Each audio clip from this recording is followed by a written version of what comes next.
காரையின் வெள்ளம் உயிரை பறிக்கும் வல்லமை கொண்டதும் அல்ல. படைத்தவன் எழுதிய மூச்சுக்கள் முட்டிட உலகில் இது புதிதல்ல.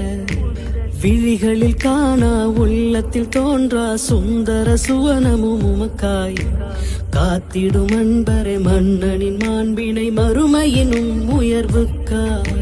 பாவம் நிறைந்த இப்பாரினிலேவும் பாதம் பதிப்பது தவறோ? பாதங்கள் துள்ளிட துன்பங்கள் துறந்திட ஏங்கிடும் சுவன சுகந்தம். பிரிவினில் வாடிடும் பந்தங்களே, கவலைகள் வேண்டாம் சொந்தங்களே. இறையடி சேர்ந்த செல்வங்களோ, மறுமையின் உயர் சேமிப்புகளே. கரம் சேருவீர், சந்தேகம் வேண்டாம் துளியும். புகழ் கொடியின் கீழ் மறுமையின் இல்லம் உமக்கே.